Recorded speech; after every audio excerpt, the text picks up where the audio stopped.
তুই খুব খারাপ লোক। না বাবা, আমি নাই। আমি চুরি করিনি, এসব আমার বিরুদ্ধে ষড়যন্ত্র। ষড়যন্ত্র? এই যে দারোগা সাহেব, আসেন। পুলিশ সময় মতো এসেছেন। চোরকে আমরা আটক করেছি। কি মেম্বার, কথা কও না কেন? হ্যাঁ, কাল রাতে কয়েক বাড়িতে চুরি হয়েছে। আমরা সবাই পাহারাদারের ঘর থেকেই এই চোরাই মাল উদ্ধার করেছি। আমার ঘরে চোরাই মাল? দারোগা সাহেব, বিশ্বাস করেন, কাল রাতে আমি গ্রামে ছিলাম না। আমি এর কিছুই জানি না। এই যে বসির মিয়া, তুমি দারোগা সাহেবকে বলো না আমি গ্রামে ছিলাম না। আমি তোমার ভাগ্নিকে পৌঁছে দিতে গিয়েছিলাম। তুমি দারোগা সাহেবকে বলো না, বলো আমি চুরি করিনি। দেখলেন তো দারোগা সাহেব? দারোগা সাহেব, অ্যারেস্ট করুন। অ্যারেস্ট? আপনারা কিছু বলবেন না? আপনাদের পাহারাদার অ্যারেস্ট হয়ে যাবে, আর আপনারা তাকিয়ে তাকিয়ে দেখবেন।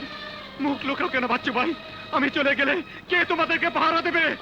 রুমি চাচা, তুমি দারোগা সাহেবকে বলো না আমি থাকতে কোনোদিন তোমাদের দরজা জ্বালানো বন্ধ করতে হয়নি।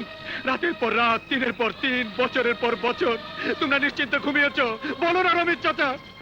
ফজলু ভাই বলো না, দারোগা সাহেবকে বলো না আমি থাকতে গ্রামের সব মেয়েরাই ইজ্জত দিয়ে চলাফেরা করেছে, কোনোদিন তাদের কোনো অসম্মান হতে দেয়নি।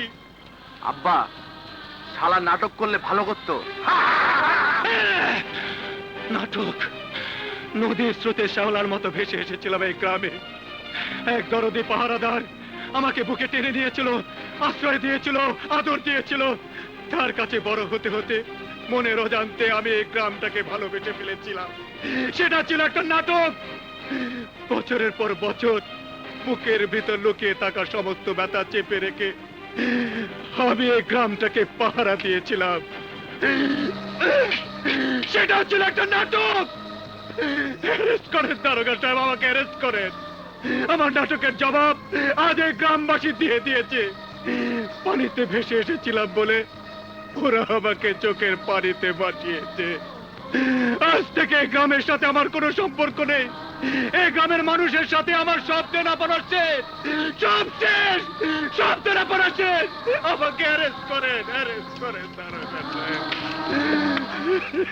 করেন।